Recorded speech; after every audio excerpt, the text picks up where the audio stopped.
Welcome back, ladies and gentlemen, back to the Musings of Mavry channel. This is your host, Mavry, and today we're going to be looking at Astra Lost in Space, Episode 7.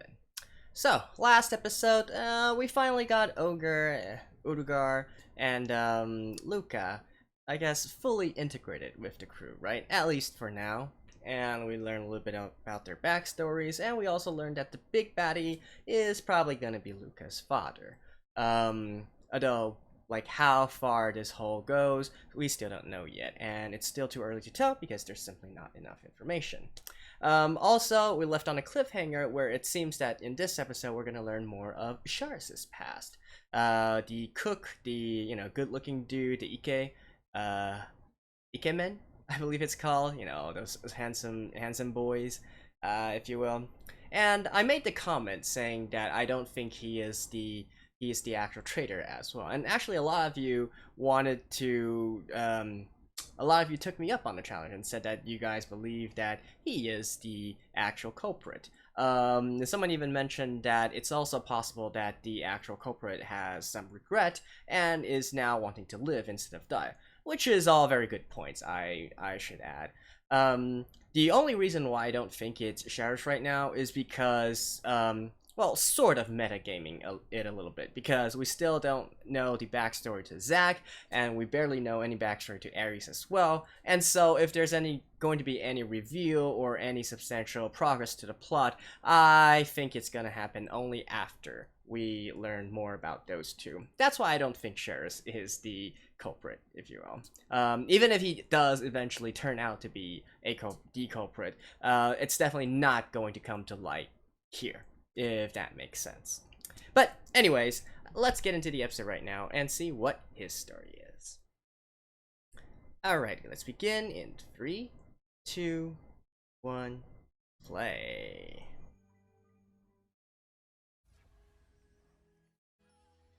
Yeah, come on.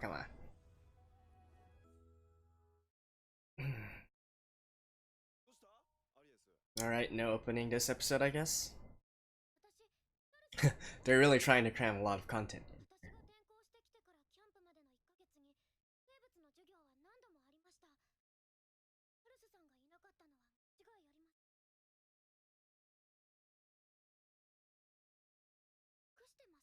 Yes, I'm hiding something.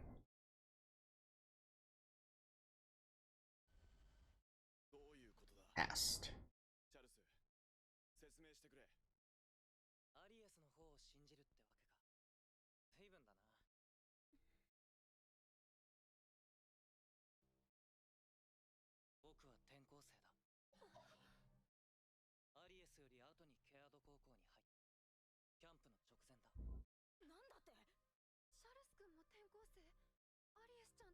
Okay.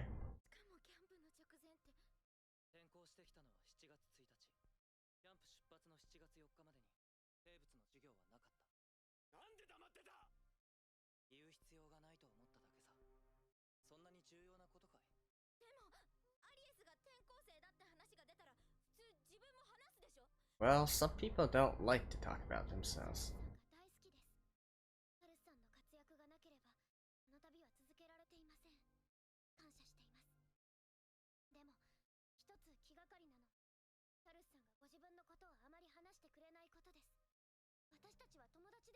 Is it going to turn out that he's like some prince or something?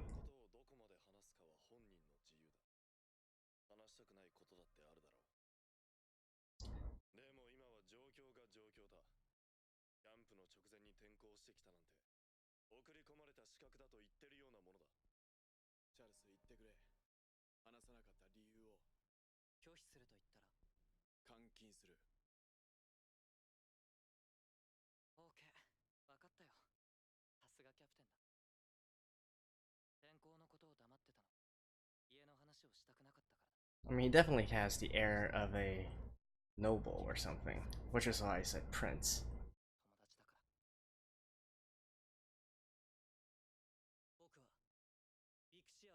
There we go.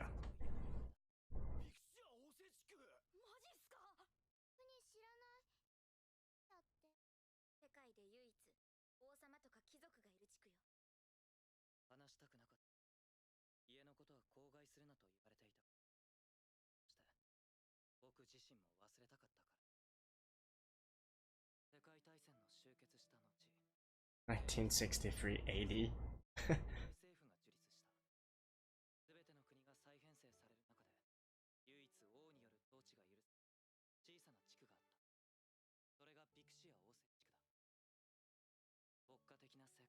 あ、really?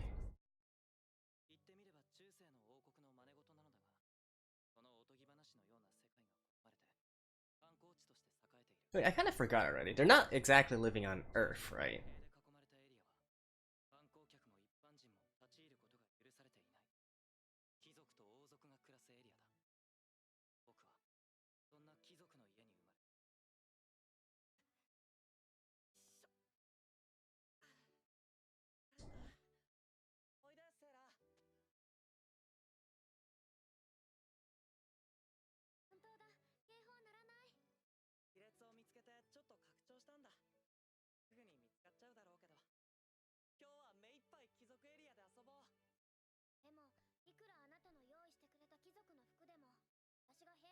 Wait.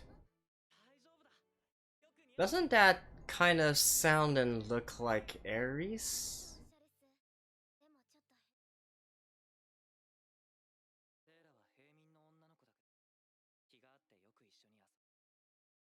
Huh?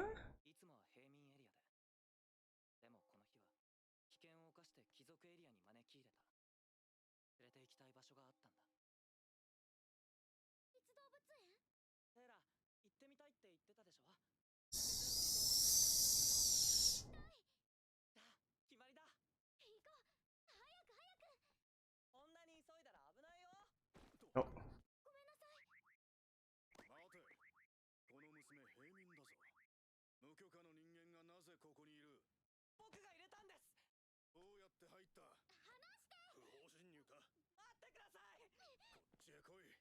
Wait, are you guys able to? Okay, never mind, never mind. I just thought that you sounded similar to Aries.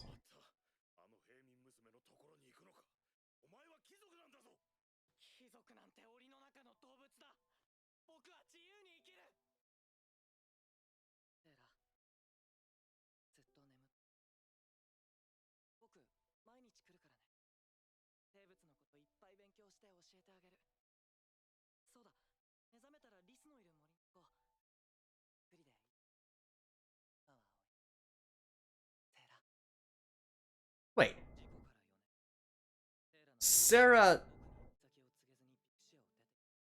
Sarah spelled backward as Aries. Okay, okay.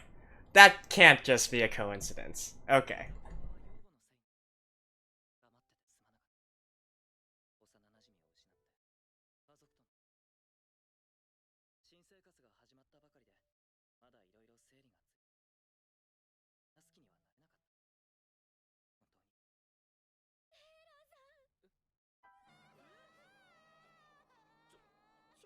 Right.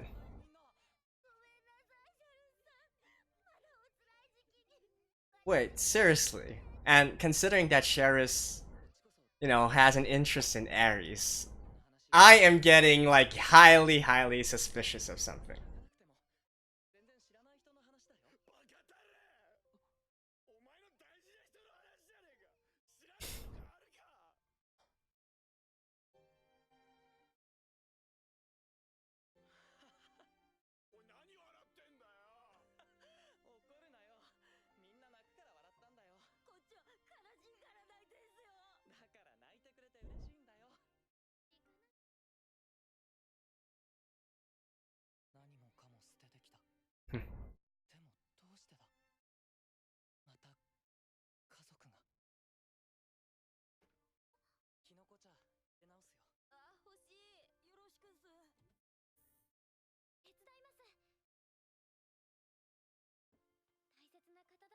Yeah, Aries, Sarah.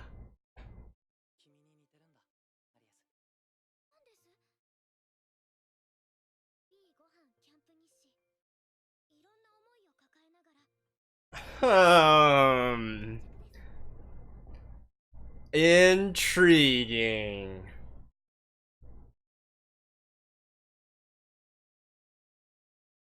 So do you actually have a picture of her or something?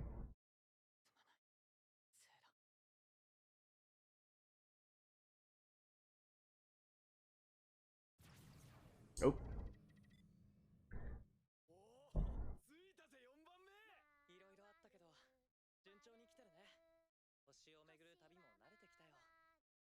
What are you doing, Aries?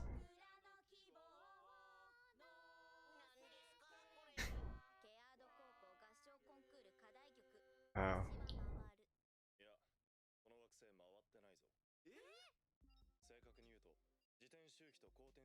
Oh, dang.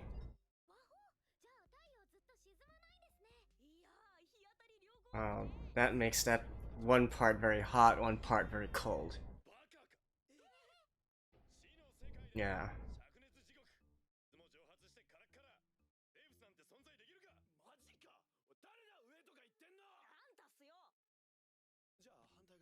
Freezing cold.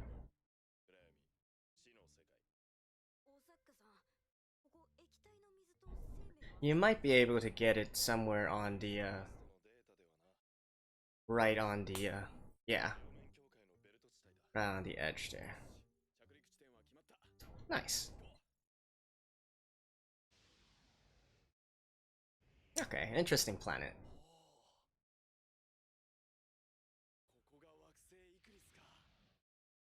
Hmm.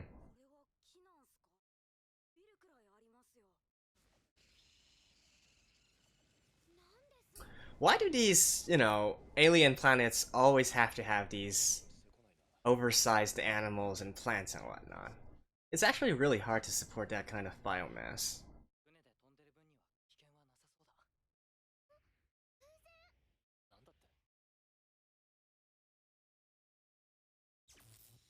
What?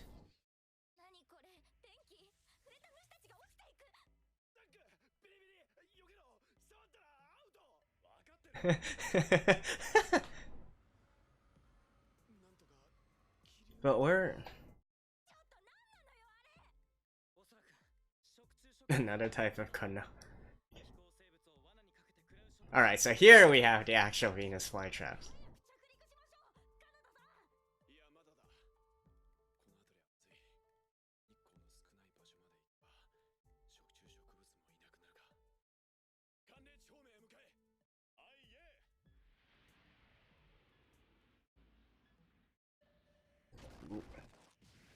What?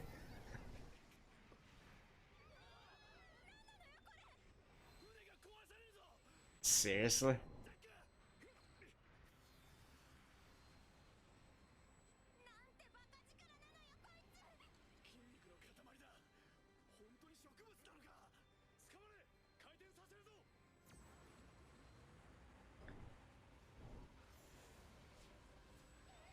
Yeah, this is...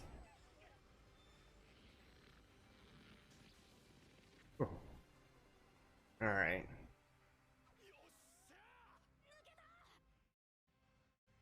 Any damage sustained? Yeah.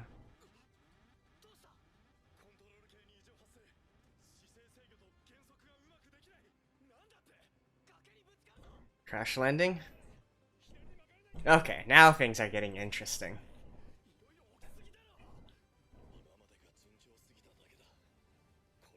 Yeah, come on! Now we get some actual space adventure.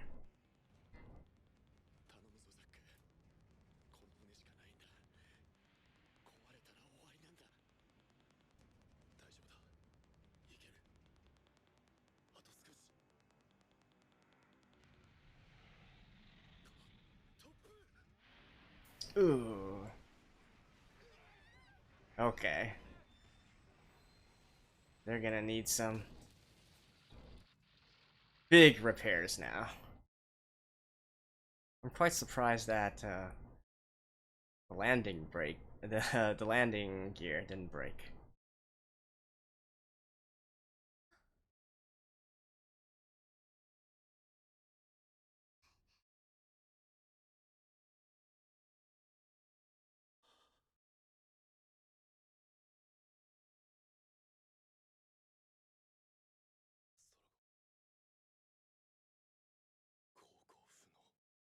Mm-hmm.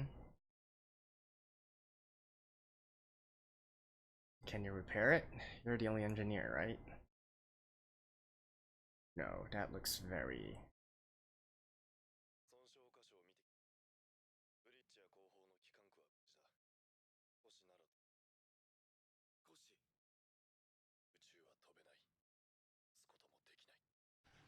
Okay.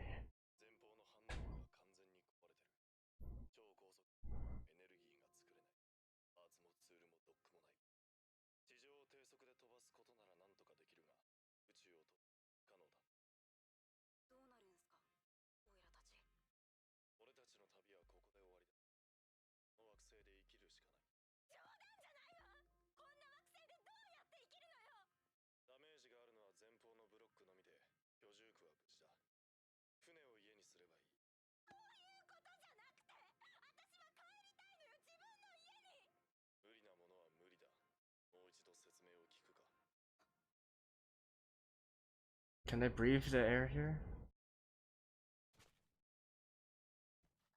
You know, one thing that always got me is, don't they have any long range?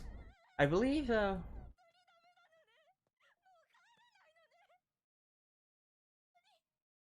kind of forgot. Like, I do believe that there's long range scanners, but maybe they're not working.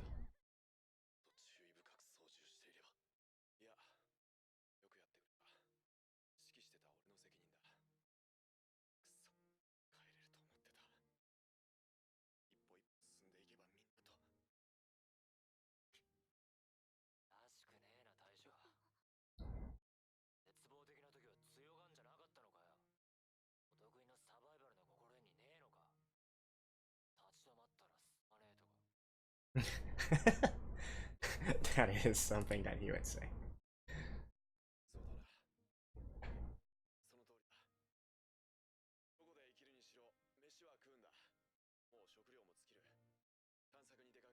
Yeah, at least.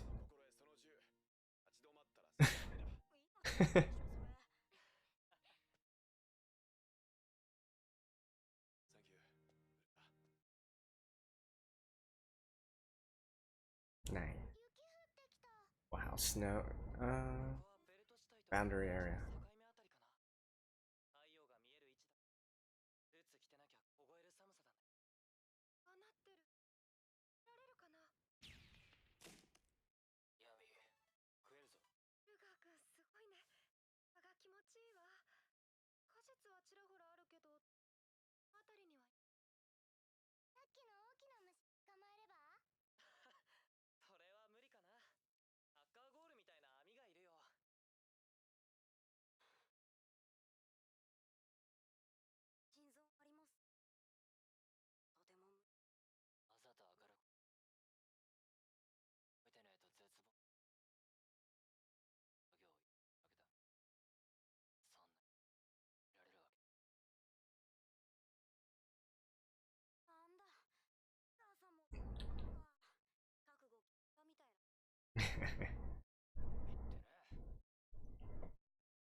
Another ship?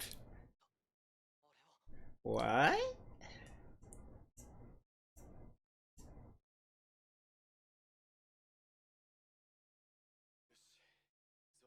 Yeah, it's a good thing that they were able to be beside water.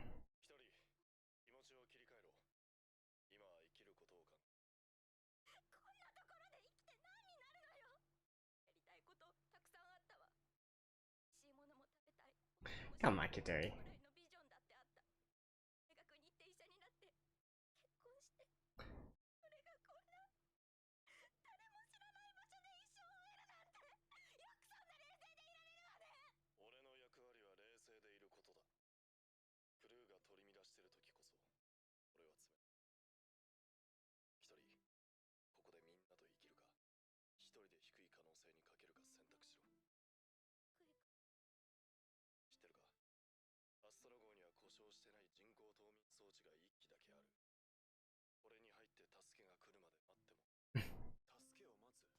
hibernation. Distress beacon.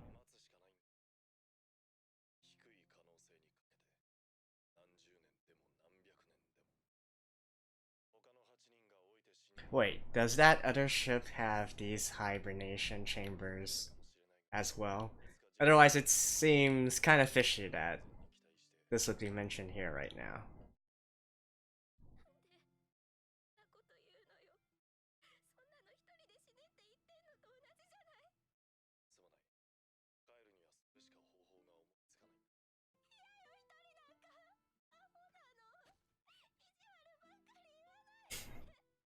Uh,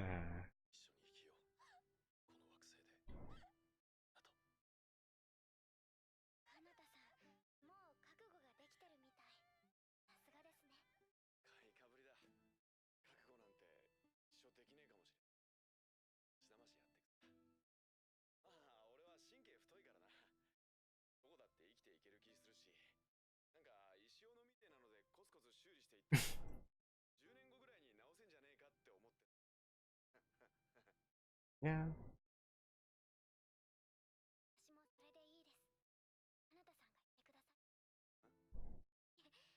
Oh.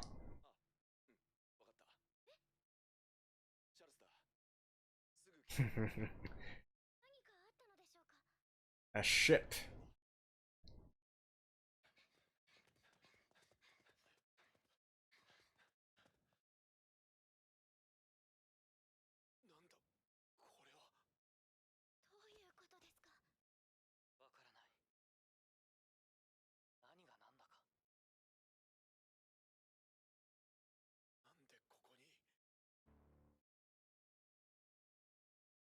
Oh wait, the same exact ship? Oh shit.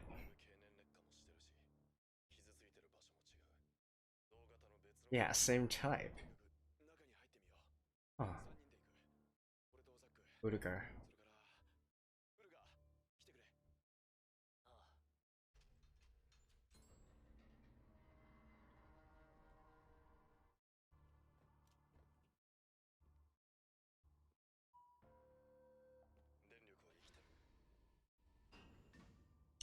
I'm gonna bet there's someone in the hibernation chamber, right?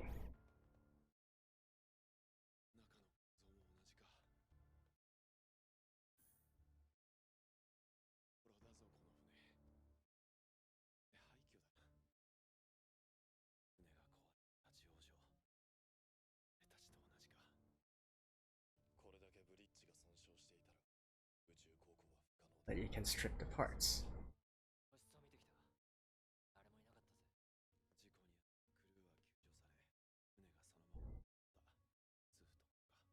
Any logs? Oh.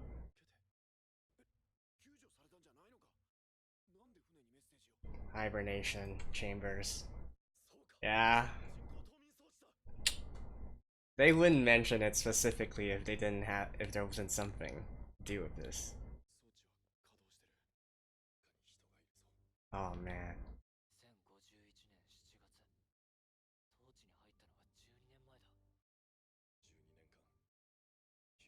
12 years isn't that long in the grand scheme of things.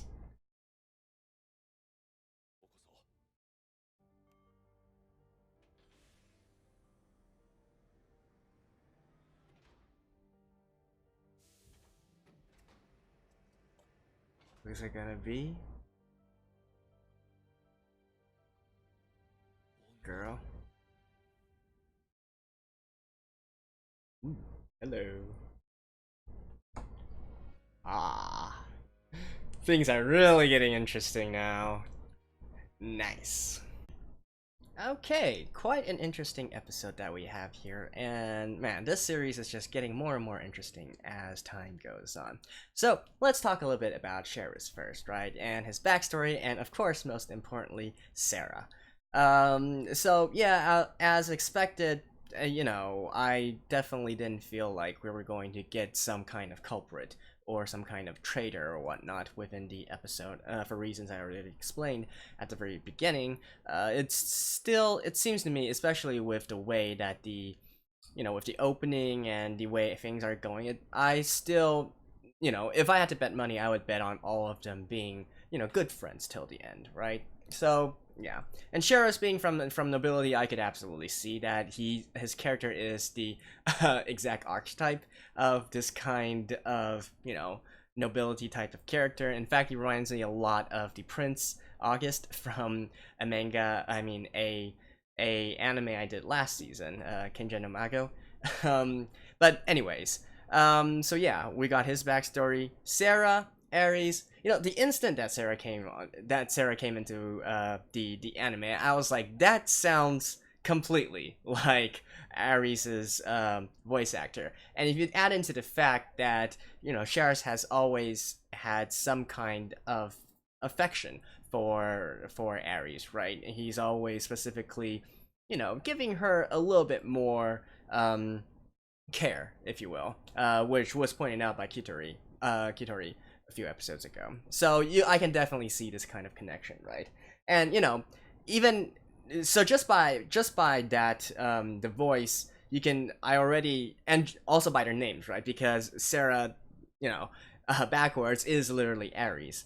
I can already see the connection between these two. They might be one and the same. And if we further metagame it a little bit, during the ending with the cast list, I did not see a separate cast list for Sarah either. So I'm like 99.9% sure that Sarah and Aries are one and the same, right?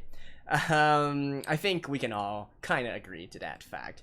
Now, this does kind of bum me out a little bit because originally I had a theory going on, where I had some kind of idea that I was working towards, where Aries would actually be the centerpiece of this entire plot or whatnot, because she might have a very special background and whatnot. Well, this kind of kills that hypothesis, if you will, because, well, she's just a commoner, right? She just happened to know Charce, and they're maybe childhood friends, but then later on they didn't keep in touch because one was presumably in a coma, one left the country, and so that was that, right?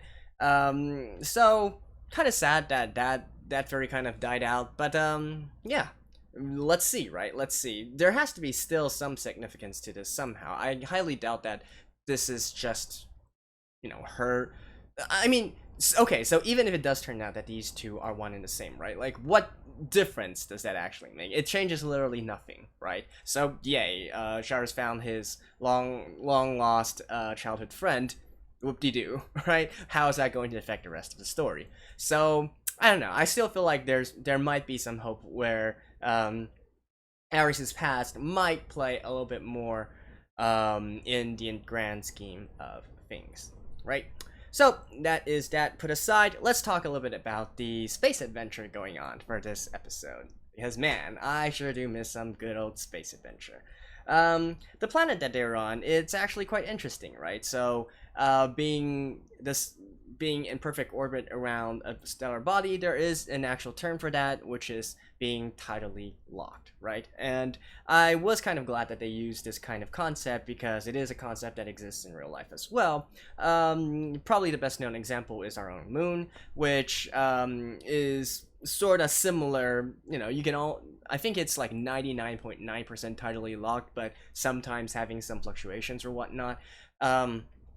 Which is why we have this saying, the far side of the moon or dark side of the moon, because that is a part which we cannot see wherever on the earth you are, right? Because it's tidally locked to us, we can't see the actual back of the moon, right?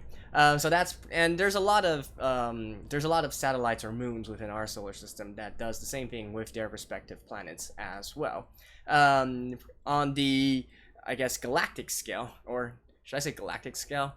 Yeah, maybe galactic scale, or probably one of the best well-known ones, or maybe one of the only ones we know of, is Gliese 581, right? Which this one I actually knew. This is a fun bit of trivia that I got from some ASMR channels, if you believe it or not, because I do like to watch the space-themed ones. And there's one by ASMR request from years ago, part of her a series that specifically mentions Gliese 581. So that's how I knew of this specific this specific star and its planets. And you know, it does have characteristics similar to what they describe here. One side being very hot, one side being very cold, and then there's a sort of a temperate zone in between, which is where, you know, Kanata and crew and company went for this episode. So I did like that entire part as well.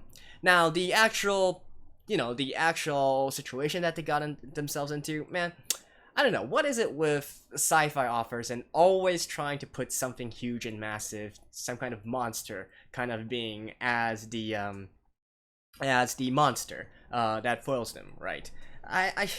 It's just, I mean, I guess it goes in with the entire concept of space being, you know, foreign and all that, and it's unknown, unspeakable horrors, that kind of stuff.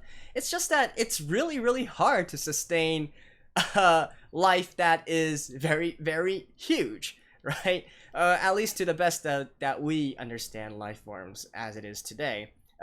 It's simply not feasible unless you have ample sources of food and water and stuff such as breathable air as well, such as oxygen. And in an entirely locked planet, there's definitely not an abundance of all those things because it it's most probably going to be a fairly barren planet, save for those specific few Goldilocks zones, if you will, that can support life. And so it's hard to believe that any kind of life can get as big as that. But again, I understand this is not meant to be a hard science series. I'm just saying it's more of a general complaint on how a lot of sci-fi offers like to use huge monsters as a go-to when there's lots of more interesting stuff, you know, biology-wise or whatnot, that they can kind of explore, right? So, meh. Anyways, then so that's that part, and then of course, you know, by some crazy coincidence, they managed to find the exact same type of ship here, and you know, calling out the fact that they're going to be finding a survivor there. I feel like that is also kind of metagaming it a little bit because they kind of made it very obvious by mentioning this directly with Zach's conversation with Kitori. I don't know. I feel like maybe in the manga, this I'll have to ask the manga readers to answer. Perhaps the author actually mentioned the hibernation chamber or whatnot way before, right? Maybe he hinted at it way before, and I feel like that would have been a much better way to set up for this. In this kind of context, I could instantly see where they were trying to go with this just by mentioning it, this specific fact here, right? I feel like it might be a sort of pacing that is pacing issue that is unique to the anime. Maybe they were trying to cram stuff in, so they didn't exactly, because they never actually went through a complete introductory tour of the ship, right? So that's why they might have been needed to explain things here, which makes it kind of, I don't know, it just seems very coincidental, right? And kind of forced as well. So I would have much preferred if they sort of left it as a sort of hint or clue or foreshadowing to this specific part. And I hope that's what the author did in the manga as well. So yeah. So anyways, to sum it all up, well, what about this new lady that's here, right? I don't know. I don't know how to think about it. I was actually contemplating whether or not she was actually going to join the crew, or is maybe something going to happen, and then she will eventually still meet her demise here on this planet through some way, shape, or form. Maybe she's not exactly an ally, for example. I don't know. It's hard to say for sure how it's going to go. Personally, I thought they were, you know, if it was me, I would be looking around for some other ship logs or recordings first before I decide to revive this one person, right? You have to at least know, like, what they went through, what's their story and whatnot, before actually doing the revival process. Yeah, but then again, you know, Urgar has the gun. I guess nothing that bad will come out of it, right? Famous last words. But anyways, so yeah, things are shaping up to be very interesting. And I mean, I can already see that probably in the future, what they're going in the next episode. I mean, what they're gonna do is they're gonna scavenge some parts, some spare parts from this ship, use it to repair their own Astra, and then use it to take off from this planet and continue on with their journey. Which they only got 2 more planets left now. Once they leave this, they're actually pretty close to home, if I'm remembering this correctly. So, yeah, that about covers it for this episode. Let me know if for you manga readers, and there's a few questions. I'd be glad if you're able to answer it. And, well, let me know your own theories and whatnot to the future of the story, and I will see you guys next time. So, bye-bye.